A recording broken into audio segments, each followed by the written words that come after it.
मैं आपकी खिदमत में अर्ज़ करूँगा। नाज़रीन किराम, ये जानना बहुत ज़रूरी है कि रब्बुल इज़्ज़त की कायनात बड़ी वसी है, बहुत वसी है।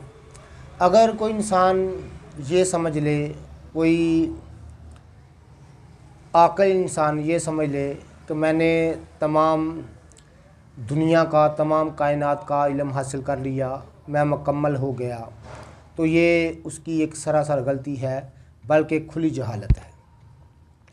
हमेशा इंसान को इल्म की जुस्तजू में रहना चाहिए और हमेशा तालिब इल्म बनकर रहना चाहिए। तो इल्म किसी की मिरास नहीं है।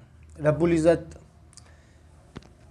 ने तरह तरह की चीज़ें, तरह तरह के रंग, तरह तरह के जौहर, तरह तरह के मोती बखेरे हैं। तो नाज़रीन किराम, मैं एक ख़ास नुस्ख़ा